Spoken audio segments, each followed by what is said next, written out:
Trustee Henderson does know, right? Yes. Okay. I'll send her a text just in case, okay? Yeah.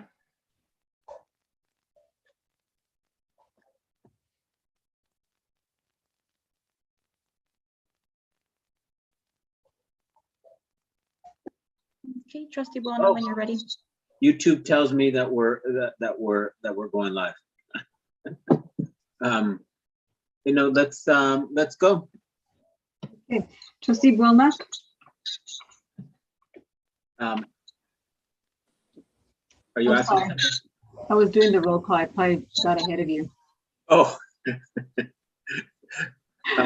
Lupe, roll call. Trustee Buona, Here. Trustee Henderson. We'll come back to her. Trustee Hoffman, Here. Trustee Eno. She's running a little late. She informed me. Trustee Moreno, Here. Trustee Vela, Here. Trustee Vettis, Here. Student Trustee Martinez, absent. All right, everyone. Before we begin, Chancellor, could you lead us in the flag salute, please? Yes, I'd be proud to. Hand over heart, please. I pledge allegiance to the flag of the United States of America and to the republic for which it stands, one nation, under God, indivisible, with liberty and justice for all. Thank you, Chancellor. Approval of the agenda. Before we move on, may I have a motion to approve the agenda? So moved. Trustee Moreno, is there a second?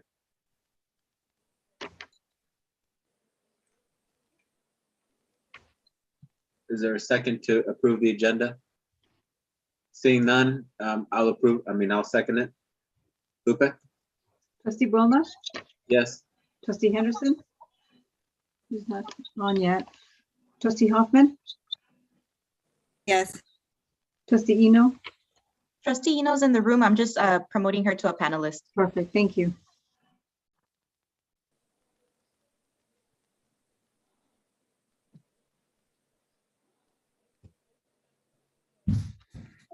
Trustee Eno, we're going to the motion or the votes for approving the agenda.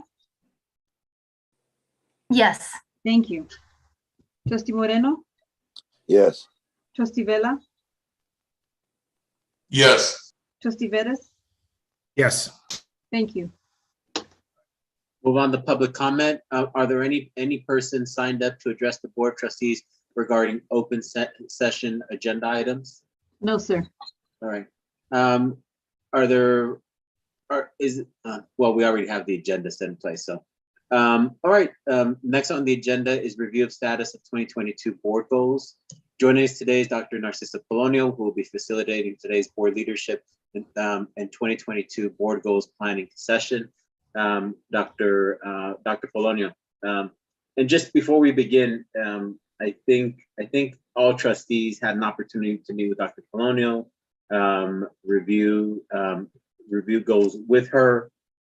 She has not shared those, and I think everyone has either had 1, 2, or 3 different opportunities to interact.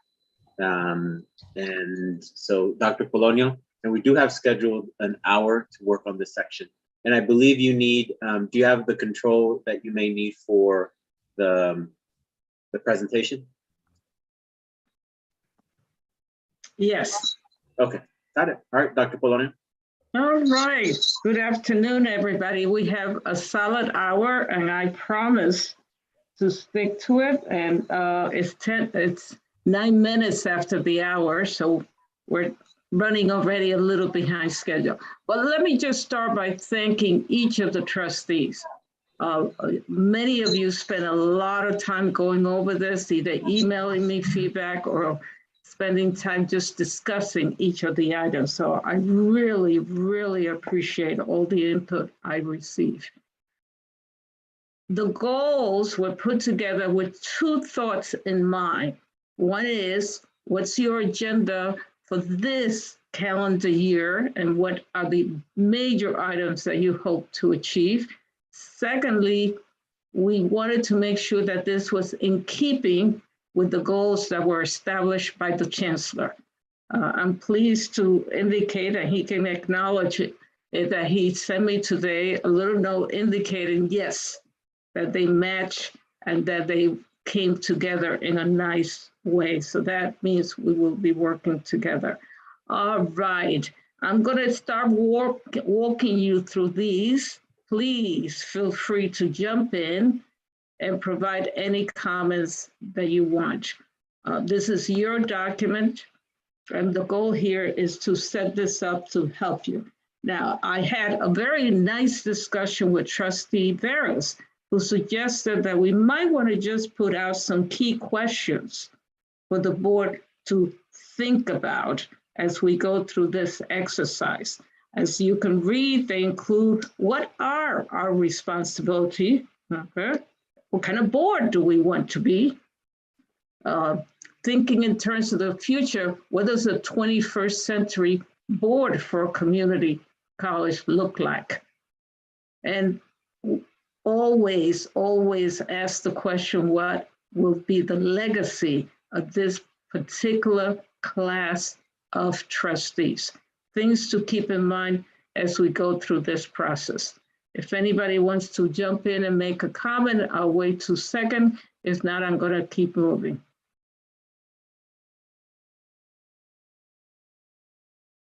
All right, after thanking Dr. Veras for helping me with those questions, that's just to help you keep in mind. We have Dr. Bologna? Yes. If we're moving on, then I'm assuming that trustees don't have an issue with those. Can you go back to slide number 2? I just wanted to point out, I like these only because I thought that these were good thought-provoking questions to keep on there permanently. And just to be clear, these weren't meant to, once we're done with this, to take them off. I'm assuming they were meant to continue being on there. Trustee Vettis, am I correct? I think they're questions that we should be asking ourselves all the time. Okay, well, yeah, right, that's what I meant, that so that they're ongoing in terms of thought-provoking. Yeah, okay, thank you, that was it. Okay.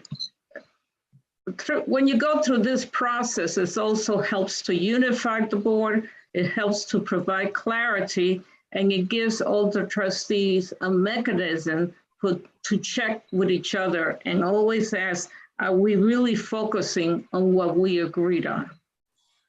Because deviating from what you start saying that you do want to accomplish creates confusion. So part of the goal here is to both unify, but just as important, to provide clarity for the work that you're going to be doing for the rest of this calendar year. Can all of you see this? Can everybody read them? One of the things I never like is having somebody read to me what they can read themselves. So the first set of goals all have to do with student success. And in the first column, you have 4 major ones that were identified based on the discussions with the trustees, but also the expectation that we have of the administration. I'll just go by them number 1, 2, 3. And if any trustee wants to jump in and make any remarks, I invite you to do that. All right. The first one has to do with the major goal of enrollment, which all of the colleges in California are also identifying as important to them. And the board went further in terms of looking at performance metrics that really indicate what the institution is accomplishing. A very nice list of things like graduation, persistence, certificate attainment, transfer, dual enrollment, other key indicators, which basically says the board wants to focus their attention on this. This is of importance to the board. Any comments from any of the trustees on number 1? Hearing no, I'll go on to number 2. Number 2 is to really achieve the persistence, the graduation rate, the success that we want with students. You want to make sure that the basic needs of the students are being addressed. And in number 2, the board is setting a goal to commit to try to provide those basic programs that are appropriate for an institution of higher education. And the list includes things like housing, food pantries, scholarship, mental health services. That does not mean that the colleges are going to be doing all these things. Many of these services are provided in partnership with community agencies and other agencies. So every campus will have to decide how they do this. The board's role is to support and ensure that the resources are being provided so that these things can be achieved. Any comments on number 2? All right. When I elaborate, I'm sort of sharing some of the things that I heard from all of you when we had our discussion. Number 3 reaffirms both the fiduciary and accountability responsibility, but also clarifies that the sole employee of the board is the chancellor. So all these efforts will be directed or work directly with the chancellor. No comment on number 3? I just have was that Ernie? I heard a cough. Okay. Work with the board sole employee, the chancellor, and exercise fiduciary and accountability. And maybe it's inferred in terms of between the word and exercise and the board to exercise. I mean, it is kind of inferred, but maybe we should put it on. If no one wants it, then I'll drop it. Because the fiduciary and accountability are the board's responsibility. If no one else sees that, I don't see it as an issue. I just thought for potential clarity. I'm not sure what you're suggesting. Can you clarify? Work with the board's sole employee, the chancellor, and the board to exercise fiduciary and accountability responsibilities. Oh, okay. I have it down. Anybody object? All right. I'm sorry, can you repeat that again? Work with the board's sole employee, the chancellor, and what did I say? And the board to exercise fiduciary and accountability responsibilities. I don't understand the difference, what you're trying to point out. Well, work with the board's sole employee. That's clear, right? The chancellor. Right. Okay. Now, and exercise fiduciary and accountability responsibilities. So with regard to the fiduciary and accountability responsibilities, I'm not sure that it's necessarily clear with regard to, is that second part the board's responsibility, or is it the chancellor's responsibility with regard to fiduciary and accountability? It's not necessarily that clear. All right. The point is that the board does not necessarily exercise the fiduciary or accountability responsibility absent of the chancellor. It's actually a partnership. Well, then perhaps the appropriate comment would be to make the and a to.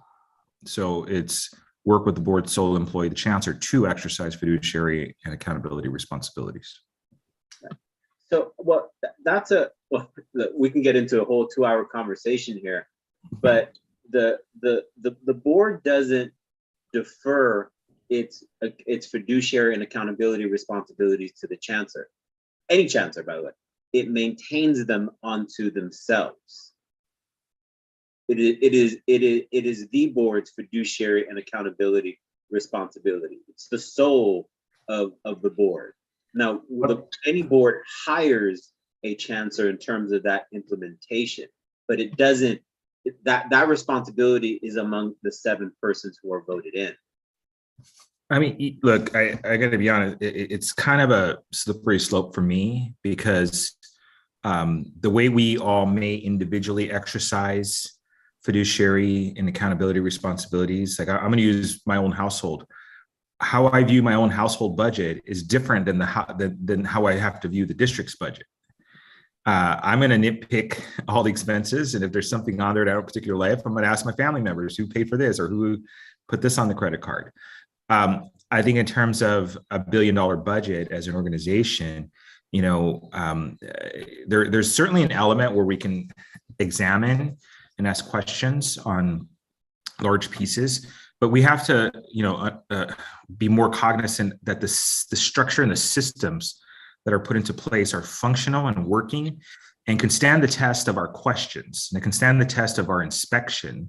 But it isn't, I guess I'm trying to state that I don't view us as, on the day-to-day operational standpoint of exercising the fiduciary and accountability, but it is on the theoretical and broad picture. And I view our questions and our public meetings together and sort of as we hear things, our follow-up and our sort of sample sizes as, sort of the way we do it. So I think as we sort of stated, I think it leads to how we engage in our relationship with the chancellor. And if the expectation is that it's an institution versus our board rules, it's different.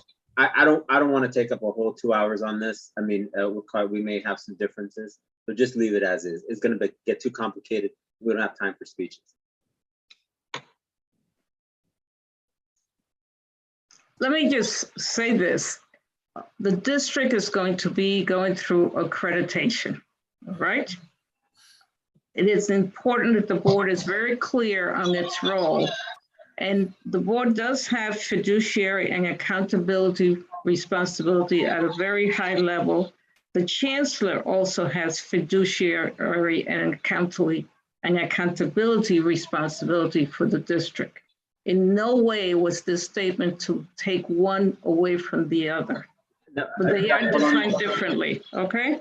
The only point was to be very clear that the board has fiduciary and accountability exercise. We don't need to go through a whole dissertation to just simply add those two words. Okay, all right, let's go to 4 then. But I do want to be clear that I think the point that I'm not disputing the point that you're making, President Buona, but I do want to be clear with our relationship with the chancellor and the institution in itself and our expectations of the institution carrying out basic, fundamental responsibilities. So I'm just trying to make sure we're clear on that. Trustee Vettis, that has nothing to do with my comment. That's that as a board of trustees, we have fiduciary and accountability responsibility. It does, and we disagree on that, and that's fine. And we can move forward. I get it. Is there anything else, Trustee Vettis? So we're not changing that item, right? We're leaving it as it is. I would want to add, and the board also to exercise fiduciary and accountability responsibilities. I don't think it reads clear. So okay, may I make a suggestion? Let's hold this one. I will come up with some language and go through the process of examining that one. Okay, so let's go on to number 4.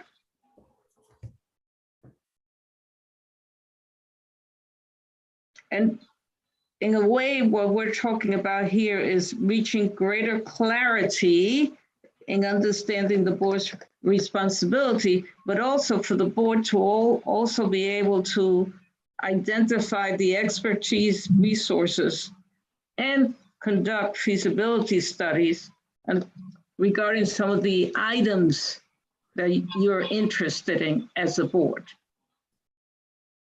Any comments on this one?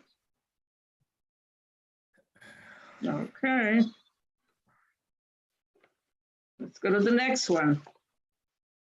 All right, the next one is fiscal health. And this was the priority that was identified in terms of the board achieving long-term fiscal health.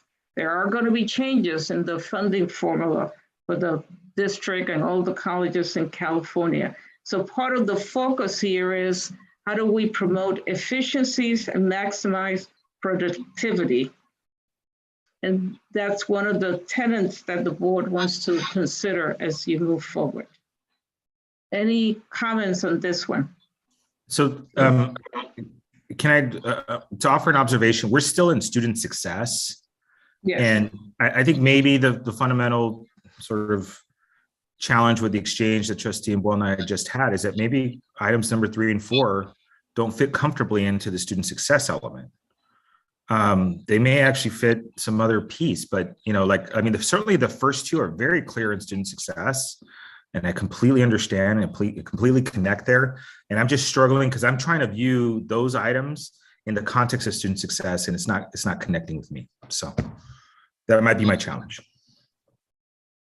okay, and do you Number have four, a number 4 maybe suggestion? more so because it can dig into expertises in areas where we need more support in terms of training, but 3 just begs to be in maybe one of the other categories. It could be, but understand that you're not going to be responsible for enrollment. You're not responsible for graduating directly. Oh, You I can understand, have but aspirational goals, but that still falls as something that the chancellor is responsible for. I understand, but I wonder, for example, maybe number 3 fits better in the organizational leadership ones as opposed Maybe, to success. okay. In terms of leadership as the whole group. The effectiveness way. Yeah, I think the 7 trustees have to agree to that. I think they're there because we also, if there is anything, the board, the public ultimately holds the board accountable for these things. They ask us the question on some of these things. We can vote on whether we're going to keep them or not, but it's not, 1 or 2 board members who votes on, just gets to decide on this. well, right now we're just discussing, so let's look at all suggestions that are made, and then at the end, we'll come back and decide as a group what everybody feels is appropriate. Now, keep in mind that this document is for the board. It belongs to the board. And I should have said from the beginning, you have the right as a board to add, delete, modify. What we're trying to do here is gather the voice of the board. I hope that's helpful. Should we move on to the financial one? That's fine. Is there any other board member that has any other comment? All right, I'll save it towards the end, yeah. okay. And the financial one just pretty much focuses the board's attention on the whole shift that's coming, whether you're going to be held harmless or not. This is something you need to be ready for. And the whole focus of this one is, how do you promote efficiencies and productivity during this period of changes in the formula? Any questions or comments? All right. Then we'll move on to the institutional effectiveness and leadership. Now, this is a bigger bucket here. So the truth is, you can take almost every document and put it under this category, but let's see how you feel about all of them. We have 6 here. The first one is policies and initiatives to strengthen the operational efficiency, effectiveness, and oversight of the district and the colleges. Any comments on this one? I'm sorry, can you advance the slides? Oh, sorry. I thought I was missing something.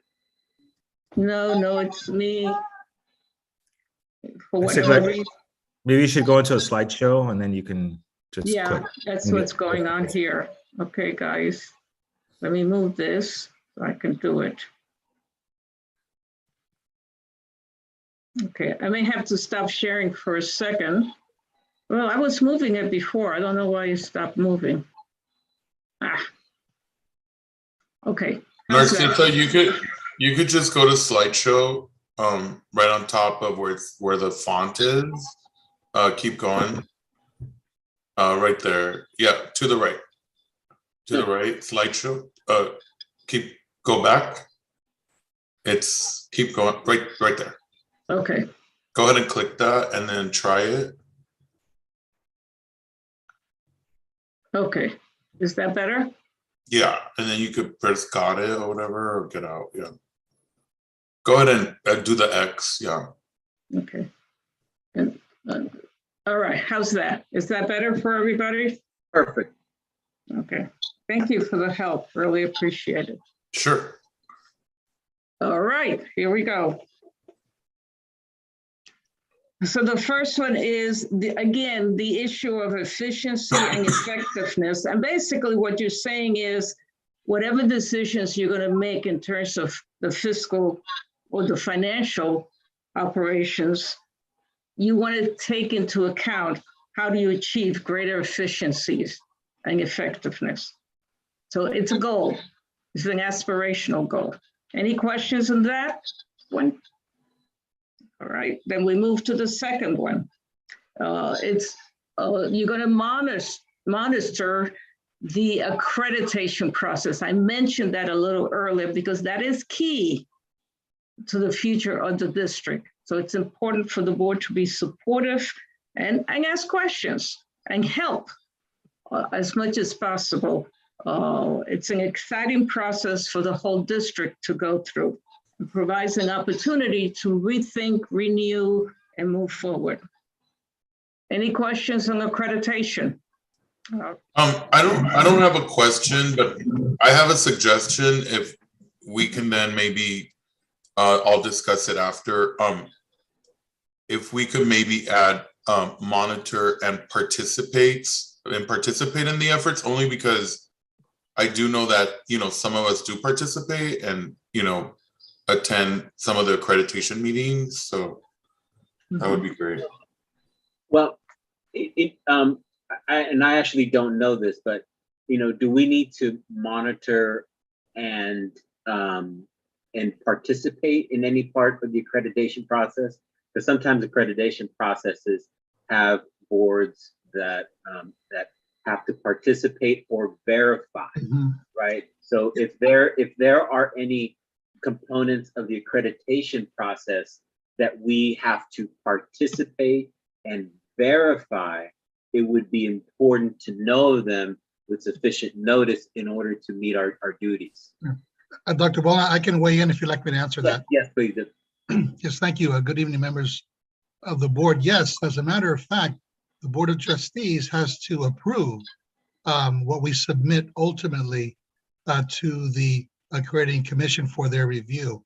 It'll be first be presented to IESS, all 9 reports approved, and then to the full board. So there will be an opportunity to review how it is that the colleges are meeting the standards.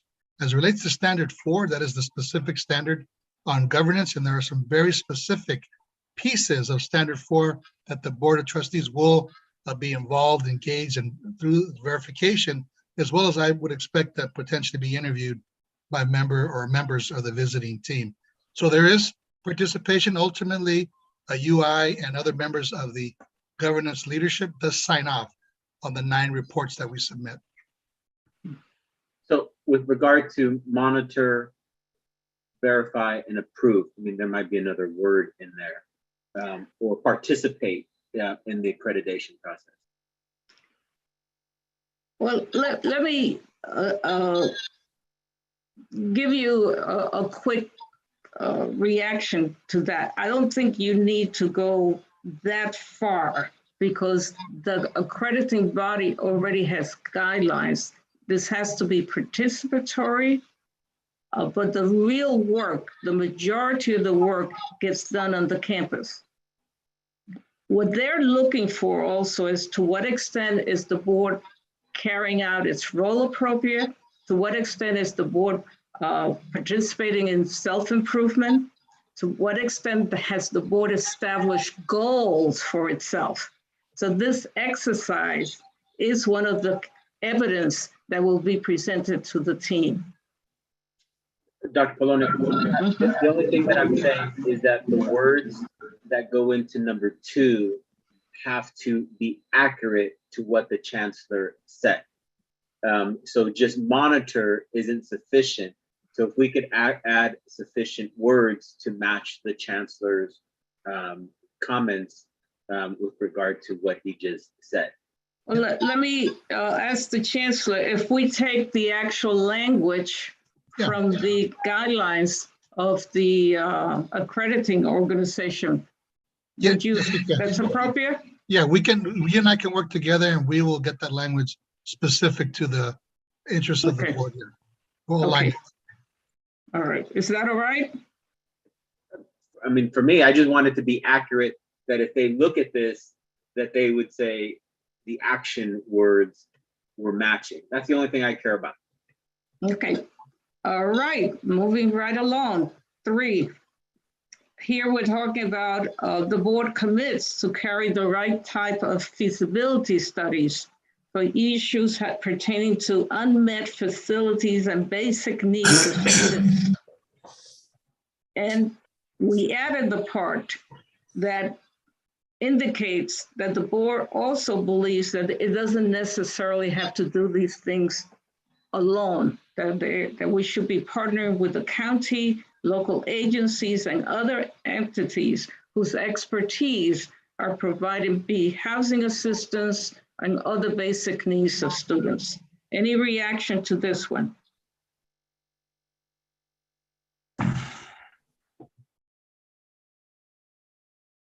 Okay, hearing none, I'm going to move to the next one.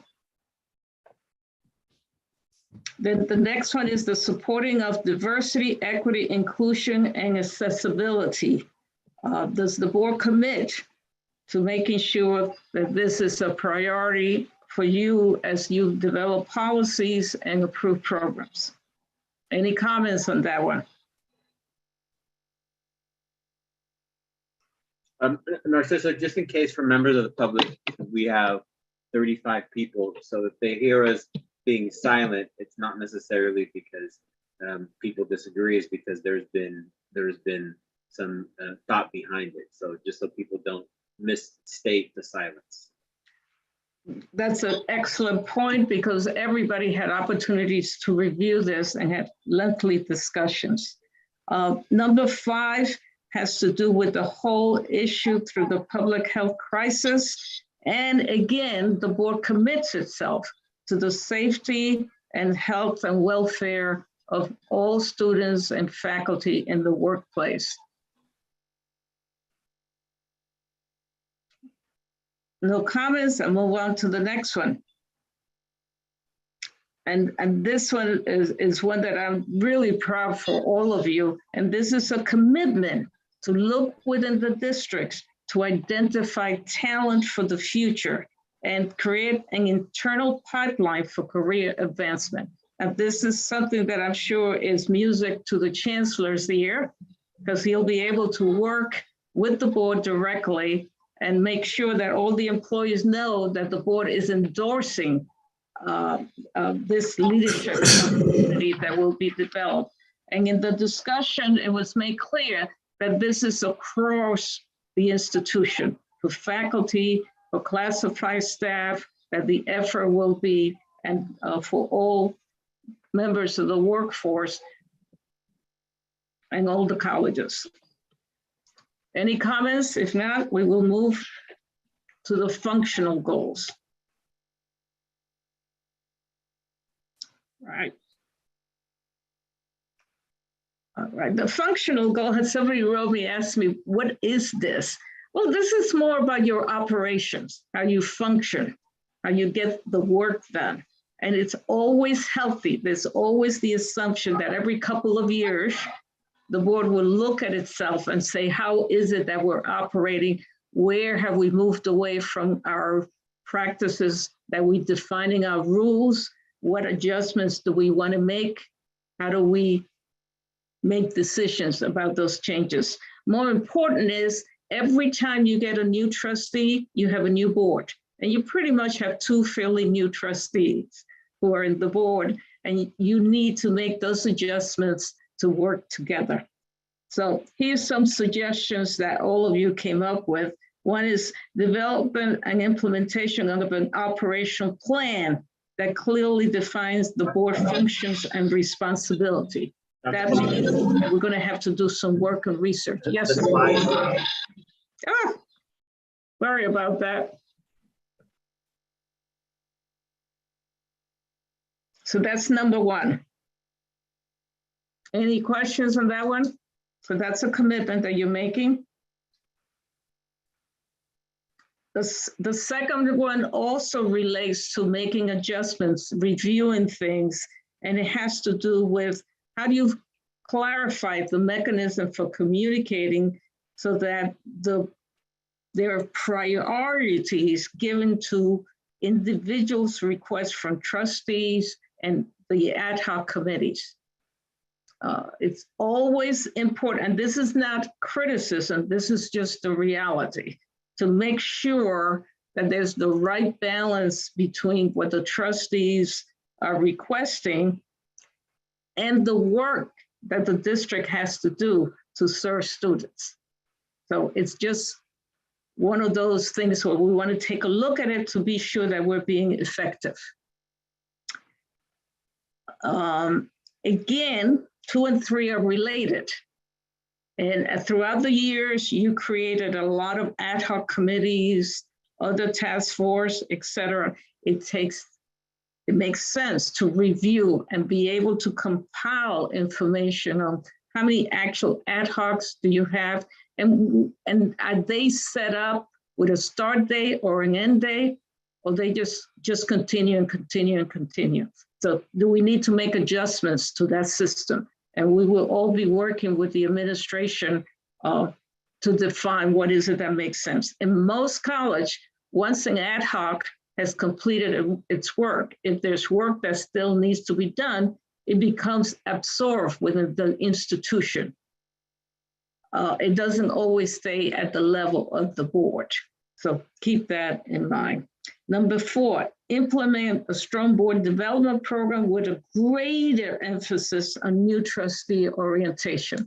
And that's particularly because we do have 2 fairly new trustees. One is really new, the other one's been around for a little longer, but we want to make sure that they're provided with the support that they need. Okay, those are the major goals. Any questions? Any concerns?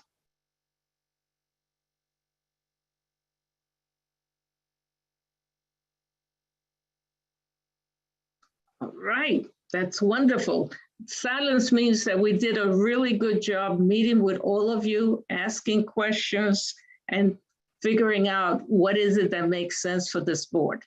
The last slide that you have here is a commitment or a timeline. So let's go over that real quickly. In the timeline, we've agreed, and we're right on schedule, in April, we were supposed to draft and obtain input from everybody and develop strategies. Now, the column on the right of this is who's responsible, or what is it that we hope to achieve in these things.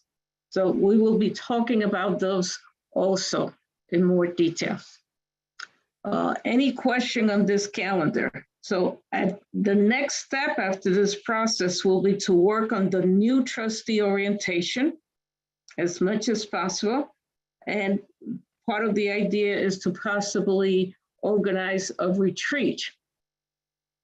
Once we've done the research on the board's operation, so the board has an opportunity not only to get to know each other better, but also to make adjustments and recommendation.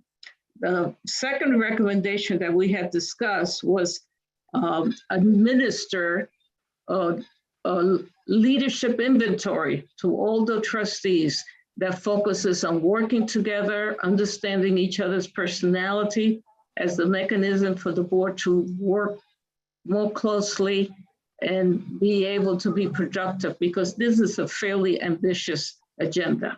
So we will have to decide those things and decide on dates. Dr. Bologna? Trustee Hoffman had her hand up, or has her hand up. Oh, I'm sorry. I don't see her.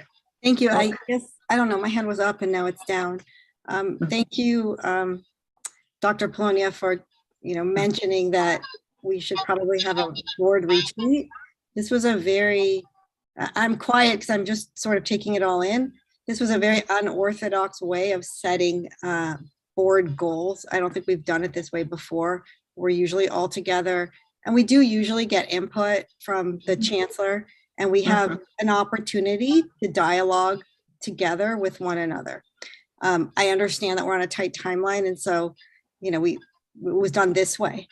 So yes, getting together in a retreat type setting is probably a good idea sooner rather than later. And then I just wanted to offer input about onboarding for new board members. I would like to have a role in that if possible. I'm incoming president of the CCCT board for the league. We do a really good job of onboarding new trustees, as you know, Narcissa. Yes. But I'm happy to work with my colleagues and go over like just basic. I mean, we had a new trustee start without ever having any sort of onboarding about how to read our board agenda, which literally took me 1.5 years to figure out. So I'm happy to put that on the record that I'm happy to do that piece or help design that piece. Fantastic. That's great. And the same way that you volunteer, I expect that all of the other trustees will also play a role. And we really need to institute the buddy system. The point you made about, for example, knowing that you have the board documents and how wonderful that is, and that you can go in there and look at past minutes, look at all the documents, get a real sense of what the district is all about. So you're right on target in making that recommendation. Other comments? Trustee Vettis is on. Thank you. Out of curiosity, did in the creation of this process, did we survey our region and see what others have set forward as their goals? I know sometimes the district sort of tends to focus in and itself, but coming out of, I'm going to say this, coming out of COVID, I've been very curious to sort of understand if a lot of people are going to try to chase back to normal, or if they're going to be different from here forward. And it's that innovative space that I'm curious about. I'm not sure we sort of reflected in our board goals, although I know we did talk about it, and maybe it's in the esoteric questions at the beginning. But just out of curiosity, and I know, like, and I say this because we have 2 employees of other districts that are on this board, which I think is a add value. But we have College of the Canyons north of us, we have Glendale, we have El Camino, we have Santa Monica, we have Pasadena. And they're all in our region. They all have LACCD connections as well. And we have a former president of our district over in Pasadena, for example, amongst the 2 employees we have here on the board. But just any thought, if we didn't do any survey, any thought to survey, and perhaps is there a way to collect the board goals that should be public documents and share with this board? I'm happy to take that on. The other advantage you have, the league's trustee meeting is coming up in about, what, a week and a half? And that is a great opportunity for those of you who are going, not only to buddy up with the new trustees, but also to meet and see what others are saying. The whole question about what does the board look like, or should look like, or work on, when we're looking at the 21st century efforts and all the changes that are coming, that's definitely something worthwhile discussing. And the chancellor may have some input, because I know he speaks to a lot of the other chancellors and has ideas of what they've done. Sure, but may I share a couple of thoughts to Trustee Vettis' question, if I might? Is there time to do that? We have a few minutes, yes. Let me be brief then. Trustee Vettis and members of the board, it's an important question. In my discussion with the other CEOs in the region, and frankly throughout the state, there is significant emphasis on the fiscal health of our organizations moving forward, post hold harmless, significant emphasis on the levers that inform our budgets, enrollment, staff, faculty, hiring, those sorts of things. So significant emphasis on that, significant discussion on, and as it relates to that, many of our districts have contracts set up with their employee groups. So they are opening, reopening, in some cases in full negotiations with employee groups now. So that's So again, under the Fiscal Health banner, the Organizational Effectiveness banner, those discussions are taking place with boards and the CEOs. Also, significant emphasis on building technological infrastructure. Many districts are in different places with respect to the backbone of technology. Mr. Vettis and members of the board, no CEO believes that they will return to the conditions, the environment which we were in March of 2022. We are, I think, markedly different, and in some cases, we're positioned to be better moving forward. So those are just some of the initial thoughts. Right. And if I can add, I personally am working with some of the other largest districts throughout the country. And absolutely correct. How to come back to the new normal is a big issue. Enrollment is a big issue that everybody is considering. And the third issue that everybody is considering is the financial state of the states that these institutions are within and how much support they're going to be able to depend on. So it's not just California that has changed its formula. You're going to see changes throughout the whole country. And there's also the issue of competition because everybody is online at this point. And for example, many students that community colleges would get during the summer from the universities who will come and finish courses, they're not coming to the community colleges during the summer because they can take the courses online within their own institution. So there's a lot of factors that we never had to face before that we will have to. All right, so you see in the timeline, we laid it out all the way for the end of the year, what we're gonna be able to do.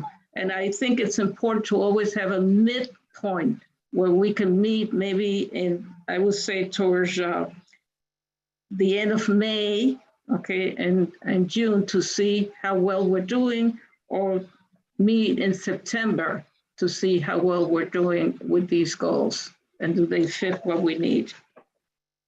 And that's basically it. I would invite each trustee to make a comment if they want to. President Bowman. Trustee Bennett? So embedded in all of this, I want to thank you, Dr. Polonio, for facilitating this, and I really appreciate what you've done thus far. I do, embedded in all this, I do believe that I would like for us to also consider, I don't know if this year it's, obviously been a really busy year with the pandemic and recovery, but definitely a pandemic recovery situation. I know it's embedded here. I just don't know where and how, and it's confusing. That's number one. There's a lot of questions around who are we going to be after the pandemic.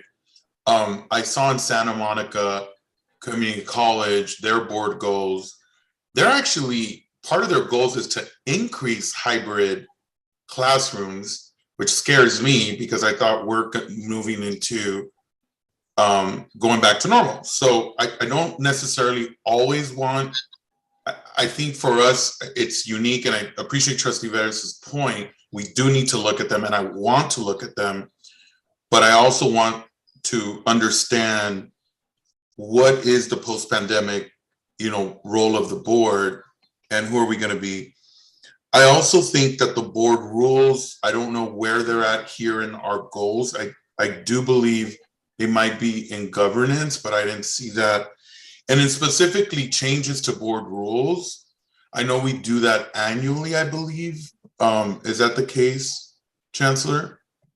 Or every 2 years?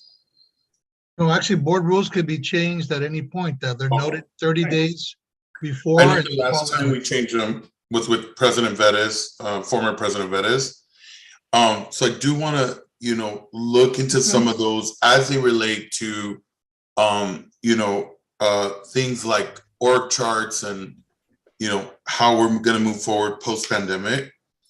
I'm not clear also on how can we improve. There's a lot of guessing games as to what our fiduciary responsibilities clearly are. You see ACCT have their own, you see the triple CT have theirs. I, again, love that I'm hearing that, but I also would like for us to finally, like, what the heck are we going to do with student housing policy, which we can't decide for the life of us, and that's why I'm fast forwarding this, is what is our true fiduciary responsibilities. In my former job as a Montebello school board member, we had an actual outline of what we believed and we held as a board to be our fiduciary responsibilities, because those are very important. That's something accreditation looks like. Look, one WASC is everyone's WASC. I've been through the accreditation process 3-4 times through the K-12 system. Have nothing to do with community colleges, but I know WASC and I know, you know, the ACJC, right? So I understand that they want our participation, they want us to have our stuff together, and they want us to come to an agreement on what our roles are. And for me, fiduciary means kind of everything that has to do with the trustee role of being someone who is responsible for not only the health of the district, but also, you know, we're trustees. If you see the definition of a trustee, we're supposed to really be careful about how we spend our money, how we govern, how everything is set up, you know, and really the fiscal and also general health of a district.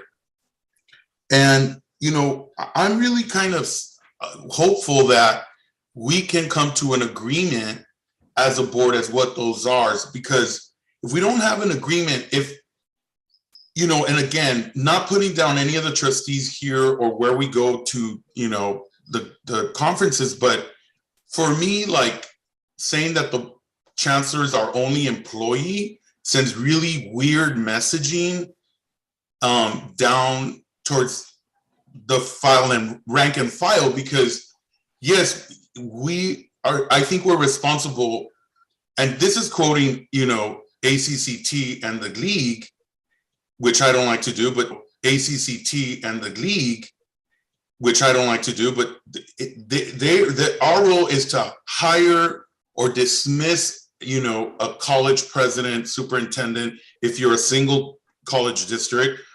But then also if you're a multi-college district, it's our role and responsibility essentially to hire a chancellor that oversees the whole system, which is, you know, the district. But also we have to be careful in the way that if we're not careful, you know, we're sending a message that our stakeholders, our employees, shouldn't come to us because we have no power over what's going on in their daily lives, whether they're being treated bad in negotiations, or whether they're hungry, or whether they don't have the ability to come to work because they're sick. Those are real issues that we deal with the district's employees. And unless I'm crazy, that is part of the fiduciary responsibility of us to work with the chancellor to make sure those things are taken care of. And so I don't buy, and again, Trustee Hoffman and Veras, please don't take this personal, but I don't agree with both of you in that our role is to only work with the chancellor, to only listen to him and never listen to employees that are under the chancellor, because I think that's kind of sending mixed messaging. So I think we need to change the whole, you know, our only employee to more work with the chancellor to, you know, that's my opinion, and I hope you can respect it and not, please do not be rude back to me, because I feel that that would be bullying. So if you could just please be nice about it. Thank you. Narcissa, Trustee Moreno hasn't spoken. Then I think it was Trustee Veras. Okay, right. thank you. You know, Trustee Vela, thank you so much. It caused me to wake up a little bit here. You're absolutely right. We employ every employee in the district. We approve every employment. Every one of the employees that are employed in the district are our employees. So I'm not sure, perhaps this is written correctly. He is not our sole employee. I think that that's a misstatement, but you can correct that. But I think the idea being is that you want us to work with the chancellor first and foremost in getting resolved any issues that may arise that would come to our attention. I understand that logic, but I don't think it's appropriate to say that he is our only employee. That really is incorrect. We actually are owners of this operation. We're the board of directors, and we have the ability to engage in any number of activities that we as board members can do. I mean, it's not unlike all the boards I've always been on have communication with other members in the staff and the organization. We are a community college, and by virtue of being a community, we have communications with other people within our own community of educators. So I couldn't agree with you more. It's an excellent observation. And while I have the floor for a minute, I'm silent because I understand we spent a lot of time discussing this. I have my concerns about it. I've already expressed them. I am not in agreement with a number of things in here. However, I don't want to engage in any kind of major debate over, I'll be honest with you, these goals, we've adopted them each and every year. I wish you go back and pick them all up. You realize that they've been duplicated in some way or another.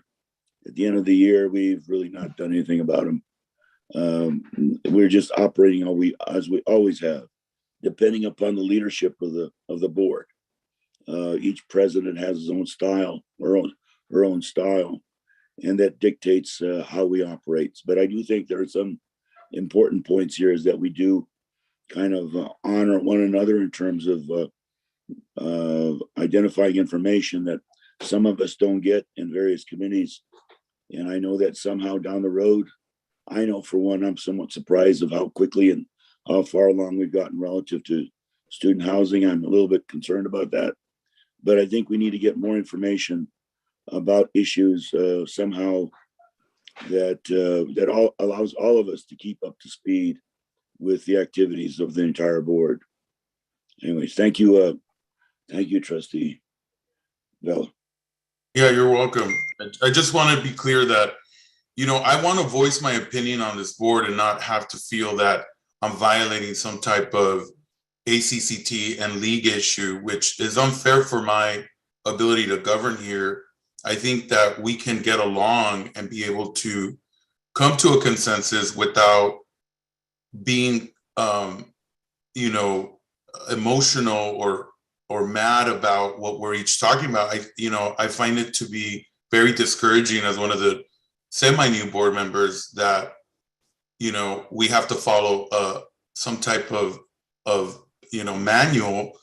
I just want to make sure I respect all of you. And, I apologize if I seem a little bit too eager to kind of call people out, but it's just been the case that, I wish I could come into a board meeting where we're not quoting, well, you don't micromanage, or, well, of course I don't micromanage. I don't have the time. But for me to be silent on me governing because there's a certain popular philosophy on how trustees should govern throughout the country is absolutely unacceptable for me, and I'm kind of tired of it. So, sorry. Narcissa, would you like me to call? Because I'm checking who's, would you like me or would you like? Let me do it. I think Trustee Veras has his hand up. Right, then Trustee Hoffman. Okay, I'm Trustee Hoffman. It's up to you. Which one wants to go first? Are we going to vote as a whole to accept these? What's the functional plan? Because we're getting into comments. I want to make sure after the comments, Narcissa said that, what are we voting to accept them as a whole, or just unless there's a comment? What's the? My suggestion would be that we need to have one more round of review, and then at the next board meeting, they could be presented. This is very important, and I think everybody really should. Everybody's voice isn't here. This is basically what this document is about. So I think there's a value in spending a little more time so I can go back, meet with everybody, and then come back with a revision. That doesn't mean the work doesn't start. Trustee Hoffman, is your hand still up? Trustee Vettis was next. Trustee Vettis was next. You know what? I'll defer since I've spoken. I think I see Trustee Eno's hand up. I'll defer and go after her since she hasn't spoken yet. Okay. Just want to make sure Trustee Huffman. Okay, she's all right. All right, Trustee Eno? So today is day 6 of my time as being a trustee. So this document is still very fresh and the process and procedures are very new to me. I do like the idea of us not approving this yet to give a little bit more time. You know, you and I spoke briefly on the document and I had a bunch of contextual questions too, right?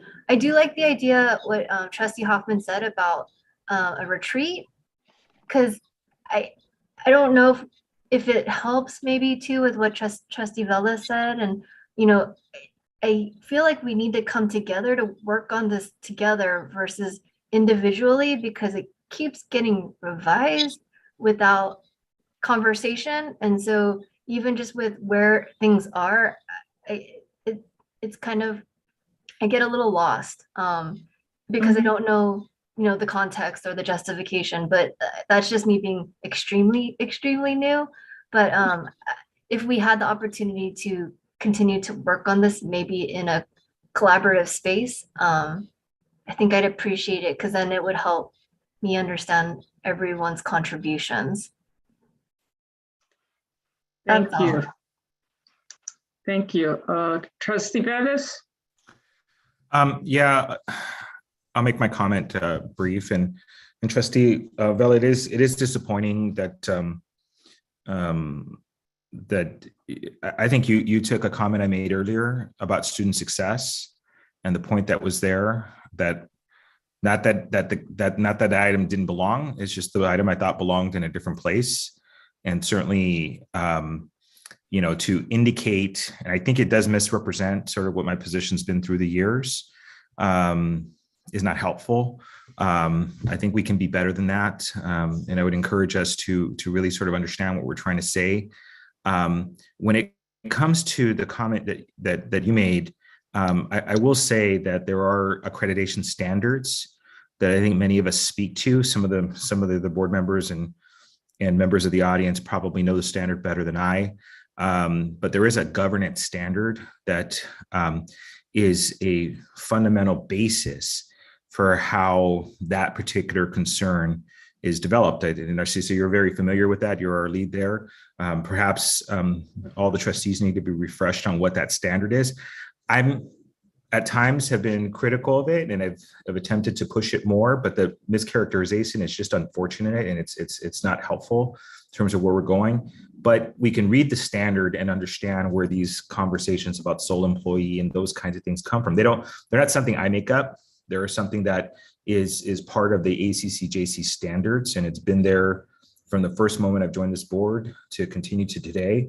If the desire is to seek to change that and be something different and you know, ask for clarifications or ask for modifications, that's a big, broad request on top of the table. And maybe what it is like we should put the standard up of how we get accredited. And if we disagree with that, you know, go from there, as opposed to sort of operating in a vacuum here. So I'm concerned. I think, Mr. Vela, I think we can find a better space to do this.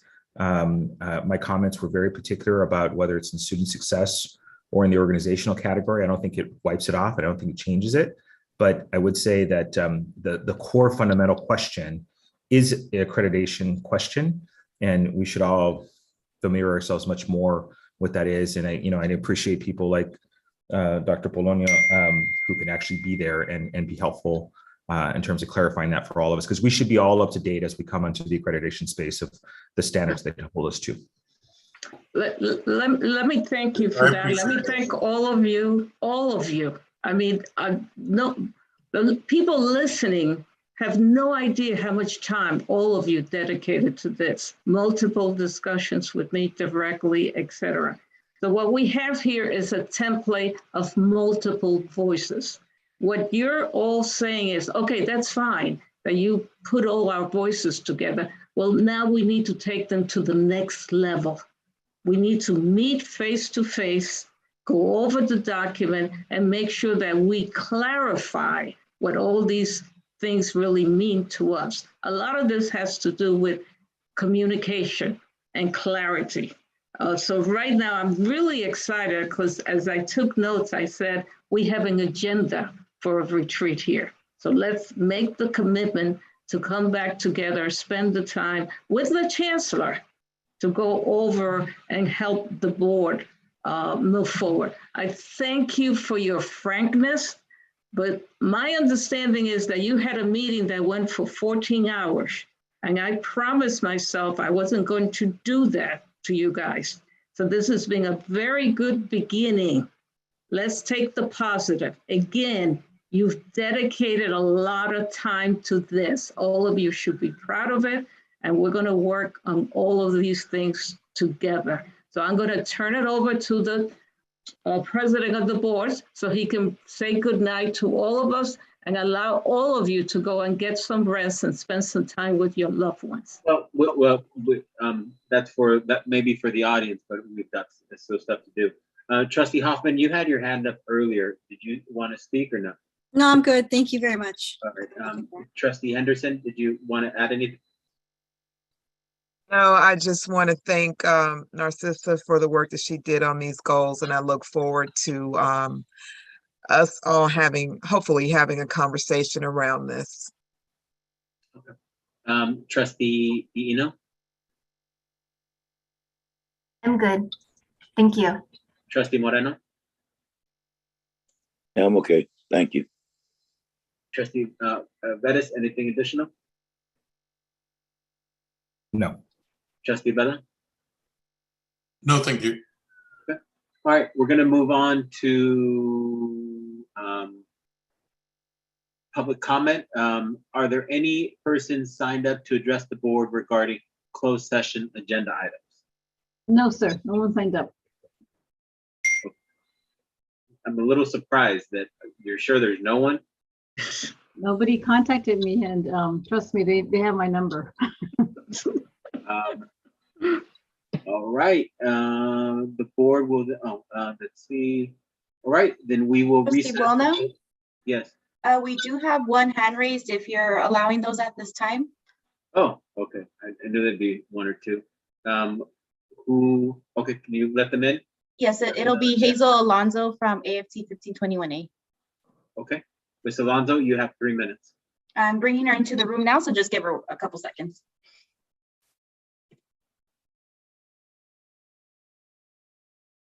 Okay, and she's with us now. All right. Ms. Alonso, you have 3 minutes. Oh, good evening, everybody. Sorry, I was waiting for the resource table, but I guess it was for another meeting. So good evening, Board President Buona, VPs Henderson and Vela, the board, chancellor, and guest. My name is Hazel Alonso for AFT 1521A Classified Staff Guild. Though my constituents are not posed to speak today, I do feel it prudent to represent my members on a day that this Board of Trustees prepared to discuss their board goals for the upcoming year. And after hearing the previous presentation, I accurately assumed that this administration would definitively speak on the failing enrollment being felt by LACCD. What I also correctly assumed and was just confirmed was that adequate staffing would not be included in this discussion in correlation to the drop in enrollment. I'm here to tell you that that is a mistake. I think staffing should be a subset of its own and not embedded within other categories. We at AFT 1521A have been consistently speaking out about the severe lack of staffing felt by our unit, but no one seems pressed to rectify this problem. And I'm here to paint a different picture to this administration and this board as to why that has been a costly oversight.